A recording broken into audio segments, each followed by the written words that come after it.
Достар, қалайсыздар, қалдарыңыз қалай? Мен сіздермен бір нәрсені бөліскім келеді. Білесіздер, мен ашылу жасадым, ашылудан 9 килограмм арықтадым, иә. Плюс тағы да енді соған 3 килограммдай қайтып келді. Енді сонда бір сөзбен айтқан кезде 6 килограмм, 6-5 килограммдай ғана арықтап тұрмын ғой ашылуда. Енді тағы да мен 75 килограммға түскім келеді. Сол үшін мен өз-өзімді ұстау қиын болып жатыр. Бір тамақ жесем жей беремін, білмеймін, сондай бір әлсіз адам ба деп қоясың ғой. Бірақ әлсіз адам 9 күн бойы, 10 күн бойы мысалы аш болып, жаңағыдай ашылу жасай алмайды деп ойлаймын деп қоясың ғой бір ойын. Сонымен маған енді сіздердің поддержкаларыңыз өте қажет болып тұр. Білесіздер ме, мен еще тренировкаға жазып қойдым, аптасына 3 рет барамын деп келісіп, үйдегілермен де реттесіп жатырмыз, балаларды былай істейік деген сияқты. Енді менде 4 бала бар, солардың мектепке апару, киімдерін қарау деген сияқты. Енді ол да жұмыс қой, мысалы бір сөзбен айтқан кезде. Енді соны ойлап тұрмын, бірте жаңағыдай ПП-ға өтсем деп. Өйткені мен ашылудан шыққаннан кейін дұрыс тамақтанбадым. Оның алдында да айтқанмын сіздерге, мен үшін жаңағыдай ПП тамақтану дегенде өте қиын. Білмеймін неге екенін солай болып жатқанын. Себебі әлі мимен жұмыс жасау. Бұл жерде арықтау дегеніміз мимен жұмыс жасау ғой.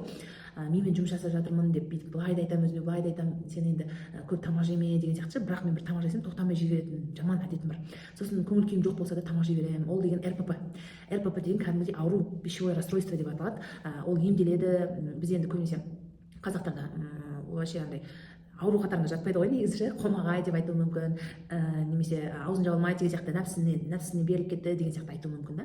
Бірақ біліңіздер, ол өте қиын ауру ол деген. Мысалы біреуге эмоционалды тәуелді болсаңыз, настроениеңіз болмаса, көңіл күйіңіз болмаса, сіз тамақты опырып жей бересіз. Мысалы ұрысып қалсаңыз да біреумен деген сияқты.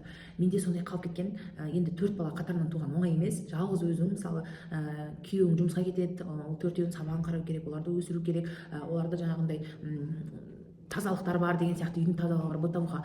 Сол маған қатты өміріме әсер етті. Сондықтан мен енді өзімді жинап, енді есіме келіп жатқан түрім, қызым енді 4-ке толады. Сол енді өзімді есімді жиып жатырмын.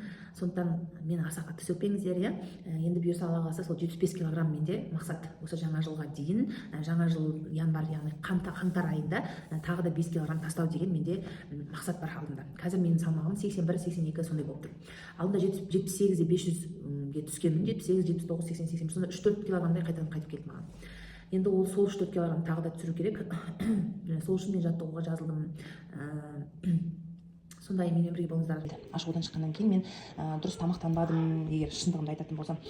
Енді соны мен енді қайтадан жасағым келіп тұр. Ашылуға дайындық. Примерно 3 күндей дайындалсам, осылай. Содан кейін кәдімгідей ашылуға кірісемін. Осы жолы 10 күн емес, 14 күнге дейін жасасам деген ниет бар. Мен 75 болғым келеді. Менің мақсатым 75. Қазір менің салмағым 82, 81 сондай болып жүр. Таңертеңгісін жылы су және бал, бір қасық балды қосып, жылы суға салып, ертіп ішемін. Қызанақ пен қияр жұмыртқа жеймін таңғы асқа. Содан кейін менде жұмыстарым бар. Кешке тағы да жеңіл желпі бірдеңе жеймін. Солай ашылуға дайындаламын.